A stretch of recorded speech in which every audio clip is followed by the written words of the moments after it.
Why the Galactic Council banned Earth's language, best HFY stories.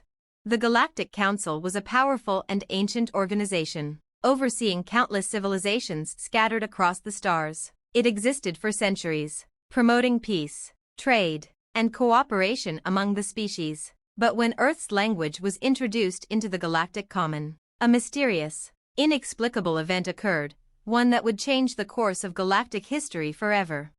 Earth's language, English, had a peculiar effect on the minds of those who spoke it, one that the Council had not anticipated. It wasn't the words themselves that were dangerous, but the way they influenced the thoughts and actions of those who spoke them. It seemed harmless at first, a few humans using their native tongue in trade negotiations, casual discussions, and scientific endeavors. But the more the language spread, the stranger the consequences became. The power of words. English had an inherent power of expression that no other language possessed. It was direct and concise, yet capable of immense complexity. Its structure allowed for the creation of nuanced ideas with simple words, often in ways that other species' languages could not replicate. This was especially true when humans communicated their stories and ideologies. The way Earth's languages expressed concepts of individuality, resilience, and freedom had an uncanny ability to inspire those who heard it. Some species, who had been peacefully living under a communal system for millennia, began to develop thoughts of rebellion and independence upon hearing humans speak. The concepts of personal freedom, self-determination, and individual rights began to resonate deeply, causing societal unrest. It was as if the mere act of hearing these words unlocked an inner fire of individuality that had long been suppressed in these species' cultures. The rise of the humans. For centuries, humanity had been relatively insignificant on the galactic stage, mostly isolated in their own corner of the galaxy. They were technologically primitive compared to most species, with only a few advanced civilizations in the Milky Way galaxy even acknowledging their existence. But when Earth's language entered galactic discussions, something remarkable happened. The Council noticed a disturbing trend. Species that had been in stagnation for millennia suddenly began to ask questions. They wanted to know why their governments controlled everything, why they had no voice in their own future, and why they were denied the right to make choices. It was humanity's tales of revolution, autonomy, and personal liberty that stirred something deep within them. One by one, species began to demand their own freedom from the established order. Ancient empires, some of which had ruled for tens of thousands of years, found themselves in turmoil. Systems that had once been stable for eons now teetered on the brink of collapse, all because of a few human words. It didn't stop there. Humans began to rise within the ranks of the Galactic Council, taking positions of power and authority. Their philosophies, driven by the power of their language, became a new driving force within the Council. The idea of cooperation was replaced with the idea of competition, and slowly, the balance of power began to shift. The Council's decision. The Galactic Council, realizing that the influence of Earth's language was growing beyond their control, convened a special session to address the problem. The situation was dire. The once unified galaxy was on the verge of chaos, and all of it traced back to Earth's language.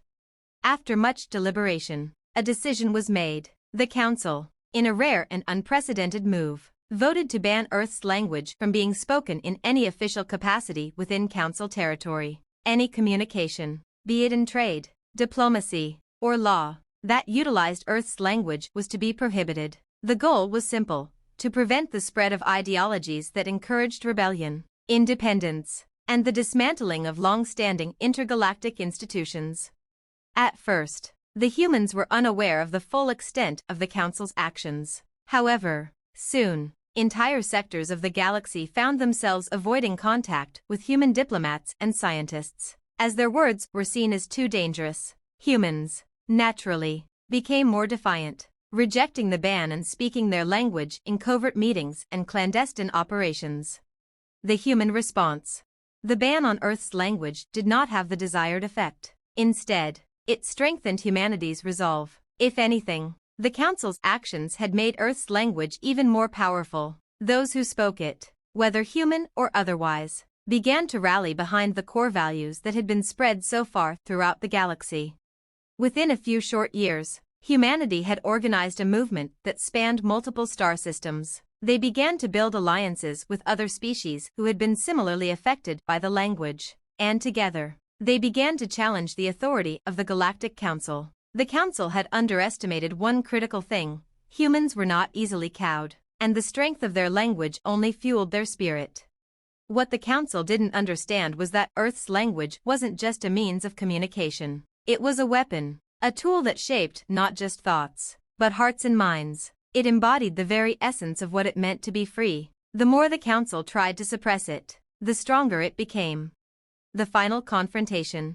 In the final confrontation, the leaders of the Galactic Council met the human delegation in an effort to resolve the growing crisis. They believed they had the upper hand, but humanity had something they hadn't anticipated: unity. As representatives of species from all over the galaxy stood together, united by their adoption of Earth's language, they presented a new vision for the future. Humanity had shown them that words could reshape the galaxy. Through their language, they had inspired millions to believe in the impossible: freedom, self-determination, and equality across the stars.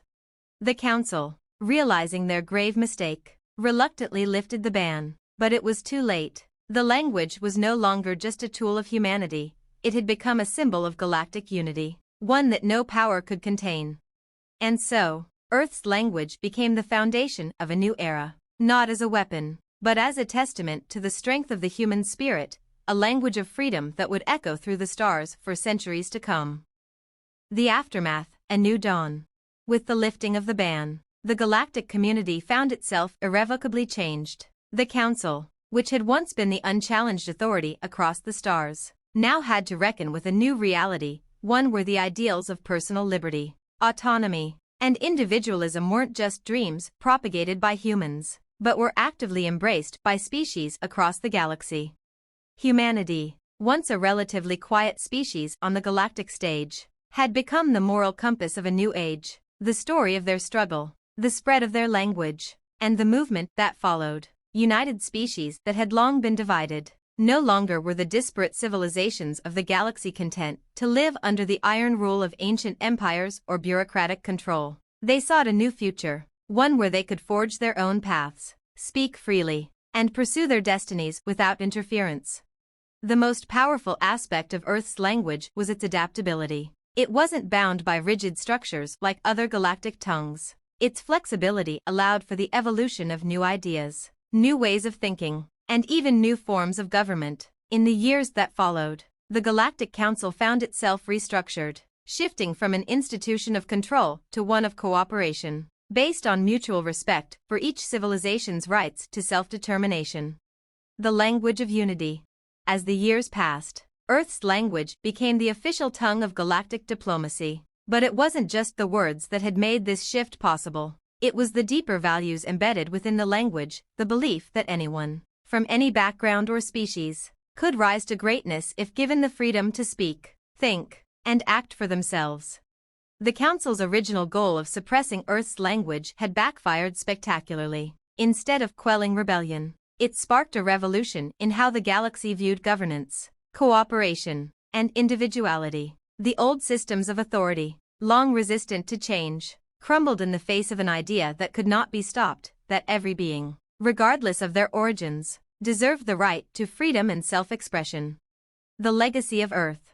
Despite their earlier struggles, Earth became the center of a new galactic alliance. It wasn't just about military power or economic influence anymore. The galaxy now turned to Earth for guidance on how to cultivate individual freedoms, how to encourage innovation, and how to preserve the unique voices of every species. Earth's language, with all its quirks and idiosyncrasies, had woven itself into the fabric of galactic civilization.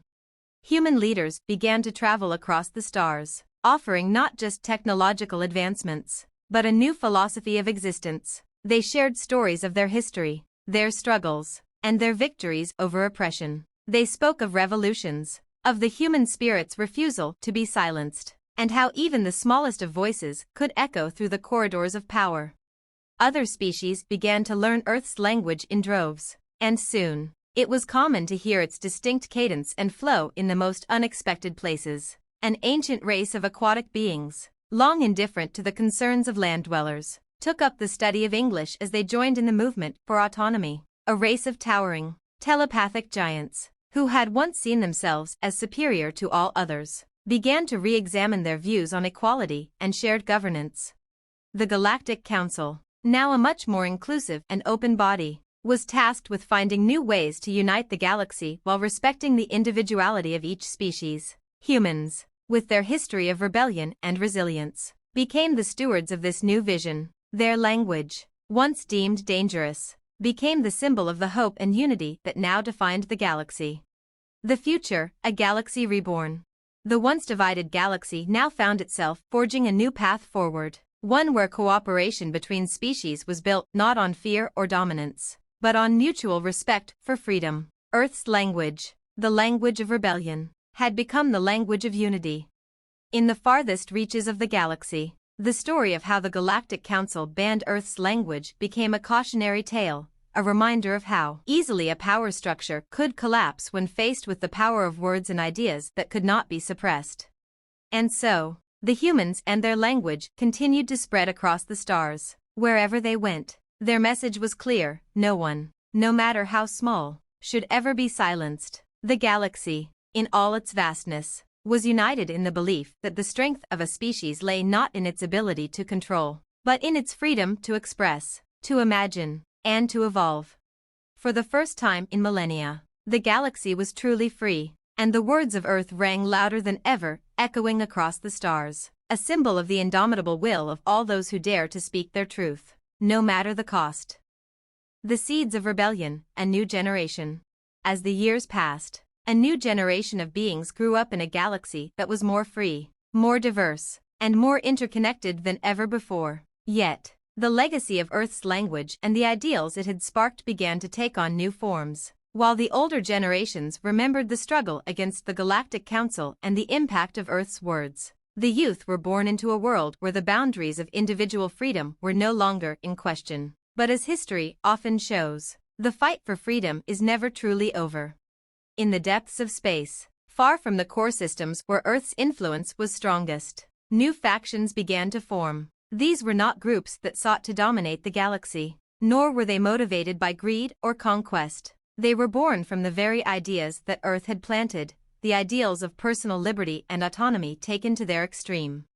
Among the new factions, one stood out: the Free Voice Collective. This group of young revolutionaries, drawn from dozens of species, believed that true freedom could only be achieved when every individual had the power to speak and act without restriction. They believed that even the reformed Galactic Council, despite its positive changes, still held too much control over the lives of the individual. They wanted more. The Free Voice Collective argued that no language, not even Earth's, should become the central force that bound the galaxy together. The more they delved into Earth's history and the ways their language had shaped the galaxy, the more they realized something critical. While Earth's language had led to great progress, it had also created a uniformity that, in their eyes, threatened to stifle the diversity and individuality that should be celebrated. They believed that true freedom meant the right to speak, not in a universal language, but in the tongue that resonated with each being's own soul. They wanted a galaxy where every species could flourish in its own way, free from the shadows of Earth's influence. The rise of the counter-language movement. In response to the rise of the Free Voice Collective, a counter-movement began to grow: the Guardians of the Babel. These were beings who believed that Earth's language had indeed brought the galaxy closer together, and that abandoning it, or allowing it to fade, would unravel the very fabric of the unity that had been achieved. The Guardians saw the collective's call for diversity of speech as a step backward, a path toward division and chaos, rather than the unity that had flourished under Earth's ideals.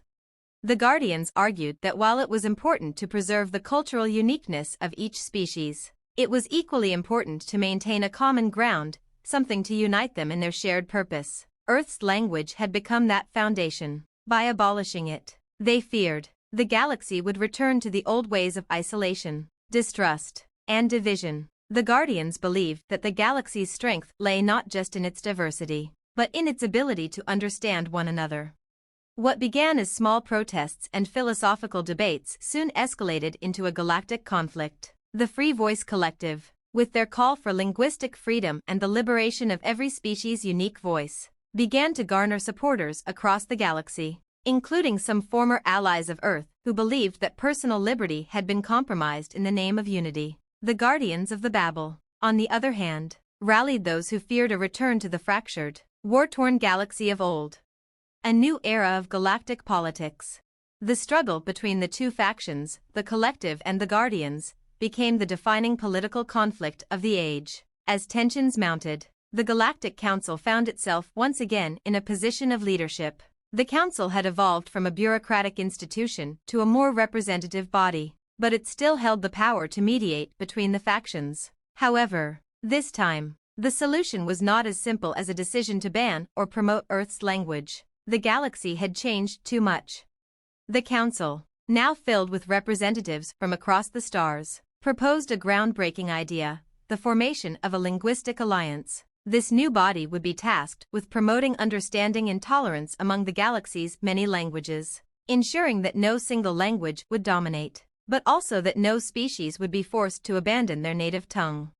The Linguistic Alliance was built on the principle that communication, at its core, is not just about the words we speak, but the connections we form through those words. Each species would be allowed to retain their own languages, their own cultures, but would also be encouraged to learn and understand one another's ways of speaking. Earth's language would still be widely spoken for diplomacy and trade, but it would no longer hold the singular place of authority that it once did. The Collective and the Guardians, though still at odds, both found themselves represented in the alliance. The galaxy, for the first time in history, began to truly balance the ideals of unity and individuality. The legacy of Earth, freedom in words. As the new era unfolded, Earth's language continued to hold a special place in the hearts of many. It was no longer a tool of domination, nor was it the only means of communication. It was a symbol of how far the galaxy had come, and how far it still had to go. The galaxy's citizens, regardless of their species or background, now recognized that true freedom was not simply in speaking one language, but in the ability to choose how and when to speak, and in the power of words to shape the future. In time, the very concept of language took on new meaning. It wasn't just about words and sounds anymore. It became a way of life, a bridge between minds, hearts, and cultures. The greatest minds of the galaxy began to explore the untapped potential of communication beyond words, through art, music, telepathy, and even through the emotions that words could never fully express.